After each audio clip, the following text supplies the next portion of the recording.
ठीक है। हाँ, सुनाता हूँ। देखो होता क्या है कि भगत सिंह जी, जब इनको पता चला कि इनको फांसी दी जानी है, तो व्यक्ति क्या है कि अगर किसी को किसी की मौत का पता चल जाए कि कल उसकी मौत होने वाली है, तो घबराहट तो चेहरे पर होगी ही नहीं होगी। लेकिन भगत सिंह के चेहरे पर घबराहट नहीं थी। अब जब ये बात पता चलती है भगत सिंह जी की माँ को, उनका एक ही बेटा था भगत सिंह।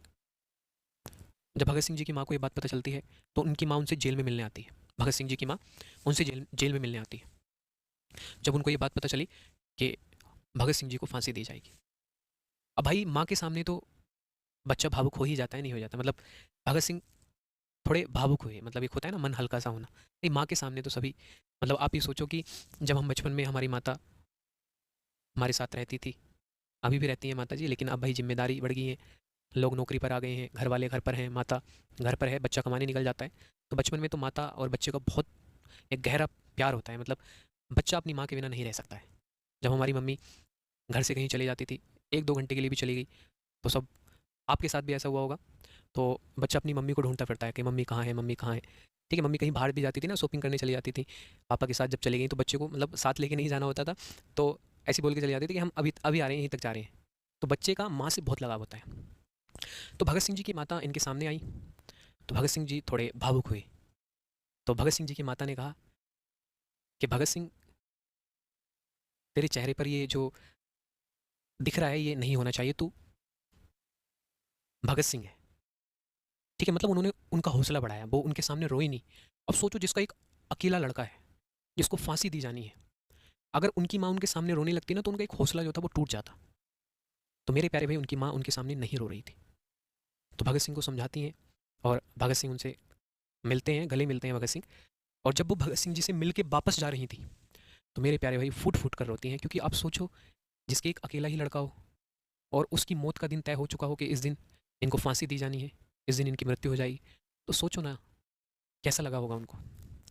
अब इसके बाद भगत सिंह जी भी थोड़े मतलब मन ही मन भावुक होते हैं, चेहरे पर तो नहीं लाते हैं ये सब चीज़ें।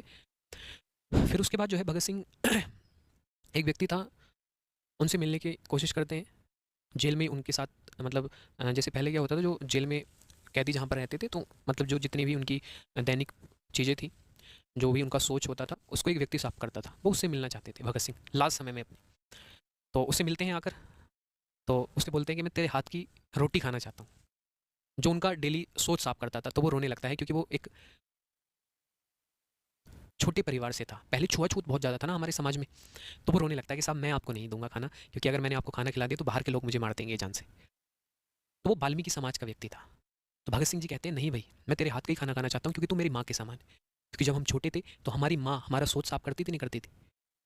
तो तू मेरी माँ के समान है, तूने वो काम किया है जो मेरी माँ ने मेरे लिए बचपन में किया था, तो मैं तेरे हाथ का खाना खाना चाहता हूँ। भगत सिंह जी ये बात बोलते हैं उस व्यक्ति से, और वो व्यक्ति उनके लिए खाना लेके आता है, और वो रोता रहता है। पूरी जेल रो रही थी कि भगत सिंह जी को फांसी दी जाएगी। धीरे धीरे ये खबर बाहर फैलने लगती है, लोग इकट्ठा होने लगते हैं लाहौर की सेंट्रल जेल के सामने। जैसे कल भगत सिंह जी को फांसी दी जानी है, लेकिन अंग्रेज क्या करते हैं, इनको एक दिन पहले ही फांसी दे देते हैं। इनके साथ में जो है, भगत सिंह जी के साथ में, भगत सिंह जी के साथ में सुखदेव और राजगुरु भी रहते हैं। भगत सिंह, सुखदेव और राजगुरु, सुखदेव और राजगुरु, इन तीनों व्यक्तियों को फांसी दी जाती है। और इन तीनों व्यक्तियों को फांसी 23 मार्च 1931 को दी जाती है, 23 मार्च 1931। इनको फांसी कहाँ दी जाती है? लाहौर की सेंट्रल जेल में। लाहौर की सेंट्रल जेल में इनको फांसी दी जाती है। लाहौर की सेंट्रल जेल में मेरे प्यारे दोस्त, इनको फांसी दी जाती है 23 मार्च 1931 को। भगत सिंह, सुखदेव और राजगुरु, एक दिन पहले इनको फांसी दे दी गई, क्योंकि अगर उस दिन फांसी दी जाती तो शायद जेल की दीवारें टूट जाती, क्योंकि अंग्रेजों को ये बात पता चल गई थी कि यहाँ पर भीड़ जमा हो रही है। भगत सिंह जी से लोग इतना प्यार करने लगे थे। तो मेरे प्यारे भाई, जो जल्लाद था,